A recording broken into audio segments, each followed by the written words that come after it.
Estás en Pauta de Análisis de la 100.5. Bien, el lunes 8 de julio fue un día importante en una discusión bien relevante que se ha venido dando y que ha generado mucha polémica y que tiene que ver con una indicación que permite finalmente poder levantar o acceder al secreto bancario. Han habido posiciones muy encontradas de si corresponde o no, pero ¿qué pasó? Que la Comisión de Seguridad Pública del Senado aprobó finalmente una indicación que permite que a la Unidad de Análisis Financiero, la UAF, puede requerir el levantamiento del secreto bancario sin necesidad de pasar por un tribunal, que eso significaba una larga, ¿no es cierto?, tráfico de tiempo. Que es lo que ocurre hoy. Que es lo que ocurre hoy, y este es uno de los proyectos de ley donde se discute justamente algo que ha tensionado al mundo político y ahora lo que es en este sistema que se crea de inteligencia económica se otorgarían mayores atribuciones a la UAF y también al Servicio de Aduana. De eso queremos, Connie, conversar esta mañana y profundizar porque este es un tema muy relevante, no solo como a nivel de país, sino que la gran tarea que tiene que ver con cómo vamos a enfrentar el crimen organizado también. Carlos Pavés, director de la UAF, Unidad de Análisis Financiero, estando aquí con nosotros. ¿Cómo le va? Muy buenos días, Carlos. Muy buenos días, muchas gracias. Gracias por estar aquí. ¿Qué Gracias tal, a ustedes Carlos? por la posibilidad de hablar de estos temas. Ya, se veía posible que el Senado finalmente abriera esta compuerta que se venía pidiendo hace mucho, digo, considerando que hay sectores de la oposición que han dicho que aquí no se puede llegar y abrir el secreto bancario como si fuera una lista de supermercados. Nosotros estamos convencidos de que hoy día es el momento de poder ir avanzando en esta materia. Yo creo que parte de las dificultades que se han atravesado en este periodo de discusión del proyecto de ley sobre inteligencia económica tienen que ver con que hay una cierta confusión sobre los aspectos que está regulando justamente este proyecto de ley. Desde el punto de vista de lo que es el otorgamiento de mayores facultades a la Unidad de Análisis Financiero, yo creo que no hay grandes resistencias. Efectivamente hay algunas dudas y esos han quedado de manifiesto, pero se ha ido avanzando en tiempo y forma. ¿Cuáles son los temores? Los temores tienen que ver justamente con el uso que se le puede dar a la información o cómo se puede balancear, digamos, lo que es la necesidad de contar con herramientas para ser más eficientes los procesos de inteligencia financiera que son de responsabilidad de la Unidad de Análisis Financiero y la posible filtración de información o los problemas con el resguardo de la información que manejan este tipo de instituciones. Ahora, es importante, usted decía, Carlos, que hay una cierta confusión. Creo que es importante hacer la diferencia porque aquí se está pidiendo la flexibilización del levantamiento del secreto bancario en dos pistas distintas, ¿cierto? Una de ellas es un proyecto que es el proyecto de impositivo, digamos, que es en contra de la evasión y la elusión, que ahí se está pidiendo también ese levantamiento. Y otro es este proyecto que está en la Comisión de Seguridad y que tiene que ver con el sistema, ¿cierto?, de inteligencia, donde se aprobó este aspecto, esta indicación que permitiría a la UAF acceder al secreto bancario sin requerir la autorización del Poder Judicial. Es importante hacer esa diferenciación porque eso es lo que ha hecho parte de la oposición de algunas personas y de algunos parlamentarios, ¿cierto? Absolutamente central, porque esto además surge de todos los trabajos que se han venido haciendo los últimos 3 años en el ámbito del combate contra el crimen organizado. Por eso, cuando hablamos de este proyecto en particular, del que crea el subsistema de inteligencia económica, estamos hablando de uno de los ejes centrales de la política nacional contra el crimen organizado, de la política nacional de integridad y también de lo que nosotros coordinamos en la UAF, que tiene que ver con la estrategia nacional del Sistema Nacional Antilavado y contra el Financiamiento del Terrorismo. Ahí está radicado. Que nada tiene que ver con el Servicio de Impuesto Interno. Que nada tiene que ver con el Servicio de Impuestos Internos en cuanto a las funciones centrales del Servicio de Impuestos Internos. En la creación del subsistema de inteligencia económica, en la creación y en la integración de ese subsistema como está establecido, hay una participación de unidades especiales que se van a crear en el Servicio Nacional de Aduana y en el Servicio de Impuestos Internos. O sea, de todas maneras usted tiene que pasar por el Servicio de Impuestos Internos para poder seguir la pista del dinero. No necesariamente. El sistema es bastante complejo y reconoce la participación de muchas entidades, tanto públicas como privadas. Desde el año 2015 a la fecha, las instituciones públicas también son considerados sujetos obligados de enviar reportes de operaciones sospechosas a la Unidad de Análisis Financiero. Entre ellos está también el Servicio de Impuestos Internos, Aduana, la CMF, etcétera, ministerios, subsecretaría, una serie de instituciones públicas. Pero es en ese rol en el que participa el Servicio de Impuestos Internos en el proceso de inteligencia financiera. Ya, expliquemos tal vez, Carlos, por qué es importante o en qué cambia o cómo va a mejorar la tarea de la UAF persiguiendo lavado de activos, crimen organizado, si es que finalmente se aprueba esta indicación del levantamiento del secreto bancario o el pedir el levantamiento sin pasar, como actualmente ocurre, por una autorización judicial? ¿Por qué es relevante? Ahora, en términos lo más simple posible, lo más breve posible, uno cuando habla de lavado activo, lo que está hablando es de un instrumento que ha mostrado desde hace muchos años, desde fines del siglo pasado, de los 1980, 90 en adelante, que es muy efectivo desde el punto de vista del combate de cierta criminalidad que tiene gravedad. O sea, cuando uno está combatiendo, persiguiendo el lavado activo, lo que está haciendo es persiguiendo delitos de base. Primero, narcotráfico, terrorismo, etcétera. Hoy día, con la irrupción del crimen organizado a nivel global, en forma muy clara, efectivamente esto también ha quedado de manifiesto. Cuando uno combate lavado de activos, lo que está haciendo es atacar las finanzas, la economía de las organizaciones criminales. El negocio. El negocio, efectivamente. Las organizaciones criminales cometen todas sus acciones ilícitas no por una finalidad distinta que no sea obtener beneficio y para obtener beneficio y después poder utilizarlo. Por lo tanto, ahí nace el lavado de activos. Esa necesidad que tienen las organizaciones criminales de darle apariencia de ilicitud a recursos que son de origen ilícito. Y eso pasa por seguir la ruta del dinero, como tantas veces se ha mencionado. Y en definitiva, ese lavado termina, si no todas las veces, la gran mayoría de las veces en el sistema financiero formal. Y eso es una primera cosa que hay que derribar, un primer mito que hay que derribar. He escuchado mucho en estas discusiones de que, oye, están haciendo creer que, claro, que los narcotraficantes o el crimen organizado no utilizan el sistema bancario. Claro que lo utilizan, es el objetivo final de cualquier proceso de blanqueamiento de capital. Por eso es tan importante, porque para poder detectar primero y poder construir casos que lleven al Ministerio Público, que es nuestro cliente final, digamos, el único al que nosotros le enviamos nuestros informes de inteligencia, poder establecer los mecanismos de prueba de que ahí hubo un delito, que hubo lavado, es necesario poder tener los antecedentes de respaldo, todo el proceso de estas operaciones financieras. Pero hoy día lo tienen, pero tienen que acceder a la justicia. Por eso le pregunto, ¿cuál es la importancia? ¿Que van a disminuir los tiempos en cuanto a poder recabar la información? ¿Van a poder ser más eficientes? ¿En qué va a cambiar? Para responder esa pregunta, yo creo que es bueno tener una idea de números. Hoy día nosotros tenemos, por una parte, casi 9.000 sujetos obligados a reportar, entre los cuales están los bancos, que son actores obviamente muy relevantes por las razones que yo recién explicaba, y recibimos anualmente alrededor de 13.000 reportes de operaciones sospechosas o reportes de operaciones inusuales, que son la materia prima de todo este proceso de inteligencia. Y de esos 13.000, obviamente tenemos que definir una prioridad para poder abordarlo y analizarlo. Alrededor del 10% de 1.800, 1.500 reportes de operaciones sospechosas, nosotros los abordamos y tenemos que empezar a hacer un análisis a partir de ello.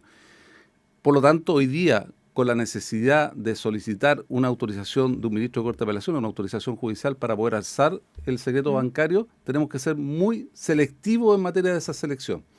Podríamos pedir y necesitamos analizar muchas más operaciones de las que hemos analizado hoy día. Pero no tenemos ni el tiempo, ni tampoco podemos recargar al sistema judicial con autorizaciones porque no podrían. De hecho, tanto no podrían que la misma Corte Suprema lo ha manifestado en su informe en relación a este proyecto de ley. Se entiende que probablemente usted como director de la Unidad de Análisis Financiero tiene una expertise y un foco donde desarrollar. En lo que se aprobó en el Senado esta semana también aparece aduanas y yo creo que ahí también hay algunas interrogantes. ¿Por qué se lo planteo? Porque aduanas hoy día, cuando hablamos de crimen organizado, y acá hay expertos que lo han hecho, hay expertos muchos, Valesca Troscoso ha estudiado el tema de los puertos en Chile, tenemos una situación de puertos muy compleja, porque tenemos que solo el 3% de la carga se escanea. ¿Cuál es el resorte que aduana puede entregar cuando hoy día el gran cuestionamiento es qué está pasando con nuestros puertos en la lucha contra el crimen organizado? A ver, aduana, entre otros servicios, es un tremendo socio de la Unidad de Análisis Financiero en el sentido del trabajo que nosotros realizamos de inteligencia. Como les explicaba hace un rato, el Servicio Nacional de Aduanas también es un sujeto obligado a reportar operaciones inusuales y en base a toda la información que ellos recaban. Entre otras cosas, algo muy relevante. Es que si se escanea solo el 3% de la carga, el 3%, y entiendo que hay un escáner que se reparte entre dos puertos, ¿qué nivel de sofisticación está teniendo los puertos para poder ser parte y actor esencial en la lucha contra el crimen organizado? Desde el punto de vista de nuestra labor de encargado de todo lo que es detección y prevención y combate al lavado de activos, muchas, porque el tema, la información relevante que surge del Servicio Nacional de Aduana, del fiscalizador de aduana, no es solamente surge del tema del escaneo. Del escáner o de la fiscalización física que le hacen a ciertas operaciones de entrada y salida de mercancías, sino que a la naturaleza y a quienes participan de todas las operaciones de comercio exterior. Y por eso uno entiende el sentido cuando desde aduanas se dice que se fiscaliza el 100% de las operaciones. Detrás de esa afirmación es conocer quiénes están detrás, quiénes están participando, qué tipo de negocios de importación o exportación se están realizando, y todo eso contiene información muy valiosa para poder determinar la naturaleza de esas mismas transacciones comerciales. Carlos, estamos conversando con el director de la UAF, de la Unidad de Análisis Financiero, Carlos Pavés, que nos visita además aquí en Pauta de Análisis.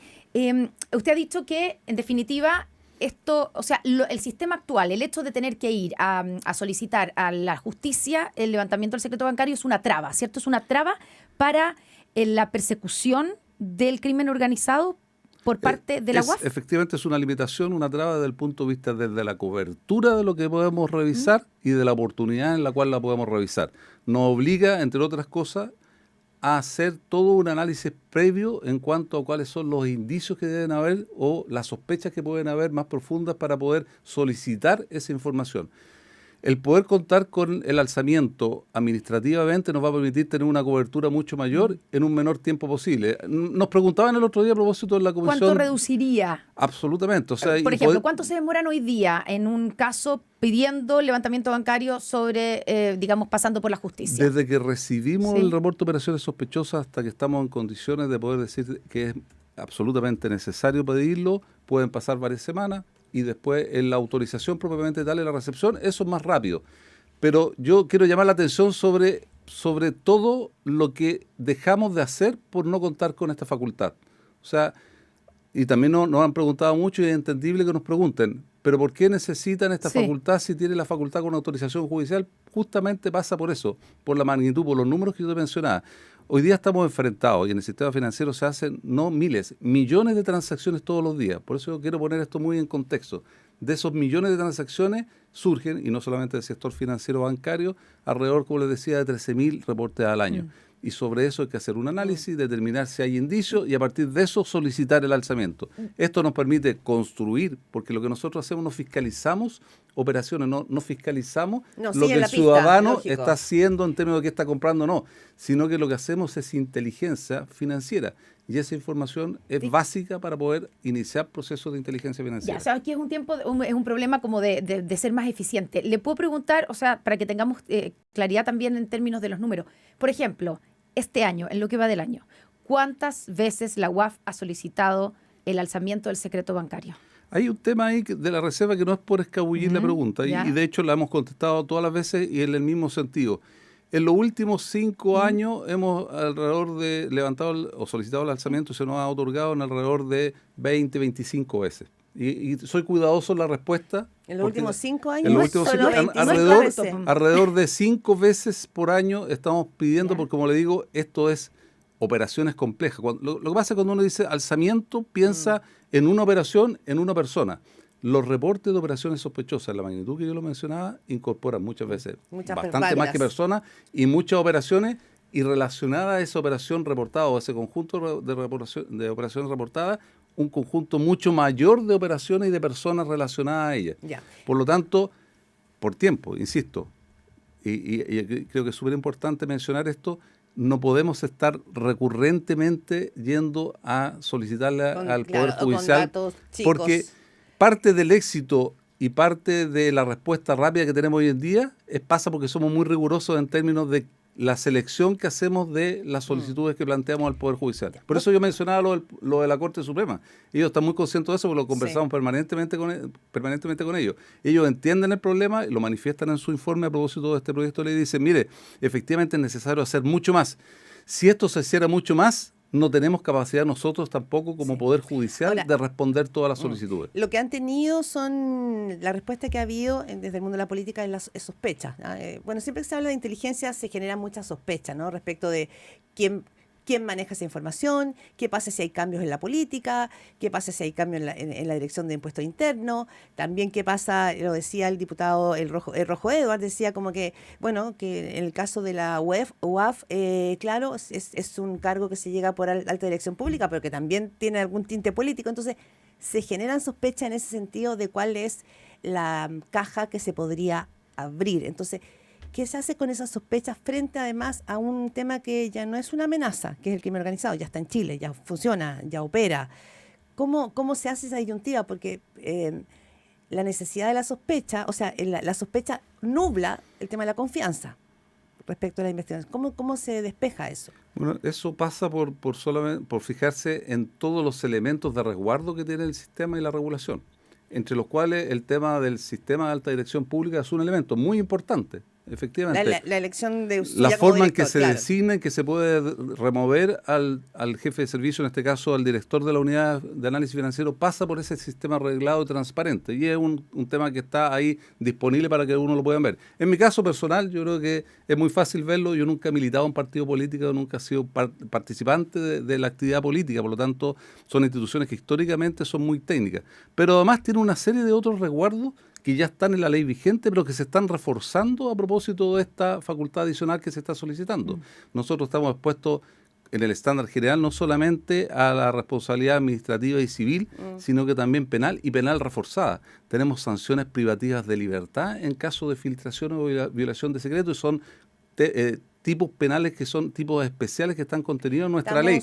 ¿Estamos atrasados, a su juicio, Carlos Pavés, respecto de actualizarnos frente a la amenaza que tenemos encima? Absolutamente, y en este punto en particular estamos muy atrasados. Yo creo que también hay que llamar la atención sobre eso. Dentro de esta discusión se han dado argumentos, se han hecho afirmaciones que son totalmente carentes de justificación. Se dice, por ejemplo, de que el tema de este balance entre privacidad o respeto por la privacidad de las operaciones comerciales y el acceso o levantamiento al secreto bancario no es tal que esto se haya dado así a nivel internacional. En el combate del lavado de activos somos de los últimos países que han ido avanzando en otorgar facultades de levantar secreto bancario, y eso es una realidad absolutamente demostrable. A propósito, por ejemplo, de la presentación el año pasado de este proyecto de ley, la Biblioteca del Congreso Nacional preparó un informe de regulación comparada donde queda en evidencia aquello, con países similares en la región o con países desarrollados donde nosotros tenemos muchas menos facultades. Lo típico que se habla, por ejemplo, de Suiza, que Suiza todavía es un gran... Y Suiza avanzó hace mucho rato, y otros países del hemisferio norte en ir flexibilizando. Nunca se elimina, pero se flexibiliza con medidas de resguardo apropiadas para garantizar que esta información va a ser utilizada solo para esta finalidad. Y en este caso el proyecto de ley así lo establece también. Ya, y finalmente, cuando usted, Carlos, dice que se pierde tiempo, ¿cierto? Se pierde tiempo con el sistema actual, o pierden tiempo valioso. Si lo podemos traducir eso en la práctica, cuando ustedes tienen que solicitar este permiso y argumentar y preparar la argumentación para solicitar el lanzamiento del secreto bancario, ¿qué pasa con la investigación que están realizando en ese momento detrás de alguna operación sospechosa, detrás de alguna organización criminal? ¿Esa gente puede huir entre medio? O sea, ¿cuál es el costo del tiempo que se demoran? Absolutamente, porque eso se paraliza, porque nosotros, por eso hago tanto énfasis en el concepto de inteligencia, porque en definitiva nosotros no hacemos investigación penal, y yo creo que eso se aclara muy bien. Sí. La Fiscalía lo que lo hace, y parte importante de los insumos que cuentan los fiscales del Ministerio Público son los informes que nosotros les enviamos. Mientras nosotros no les enviamos oportunamente eso, no pueden continuar con sus investigaciones muchas veces. Y peor que todo, más que se arranquen las personas, cuando hablamos de atacar la economía de las organizaciones criminales, lo que pasa es que los fondos se van. Los recursos y los activos siguen transcurriendo y se siguen alejando del origen de que queda, y por lo tanto no queda al alcance de las autoridades para poder quitárselo o extraerlo de las organizaciones criminales. Por lo tanto, esto es esencial para realmente perseguir de una manera efectiva y de mejor manera el crimen organizado. Absolutamente. Como ustedes me están preguntando recién, si estamos atrasados en esta materia, y en un par de puntos súper relevantes, además, que tienen que ver justamente, por ejemplo, con cómo gestionamos los activos incautados y decomisados y cómo obtenemos más información sobre beneficiarios finales. Todo este conjunto de medidas apuntan a lo mismo, a poder identificar, detectar y quitarle los recursos financieros a las organizaciones criminales. Eso es lo que ha demostrado ser muy eficiente a nivel internacional. Los países que han sido exitosos en el combate, que es un combate bastante complejo, no digo que con esto se va a solucionar de un día para otro, son aquellos que cuentan con este tipo de herramientas, por razones naturales. Sí. Si esto se trata de dinero, se trata de transacciones, se trata de operar para alejar el origen ilícito y en la medida que no lo podamos identificar y detectar, no vamos a poder ser capaces de conseguir ese objetivo. Quizá el cambio mental que en Chile todavía no hemos hecho es que se cree que todo es narcotráfico y no entendemos que el crimen organizado es un negocio muy amplio y es un negocio que está afectando a la región completa, digamos. O sea, hay números, cifras que tienen que ver con contrabando. No es solo la droga. Claro. La droga es uno de esos mercados. Y es un fenómeno que mueve tantos recursos que efectivamente al final los tienes que convertir o dar la apariencia de actividad lícita, empresarial, de grupos de empresas que efectivamente operan en el sistema financiero formal. Carlos Pavés, director de la Unidad de Análisis Financiero, la UAF, muchas gracias por estar aquí en Pauta de Análisis. Que tengan un buen día.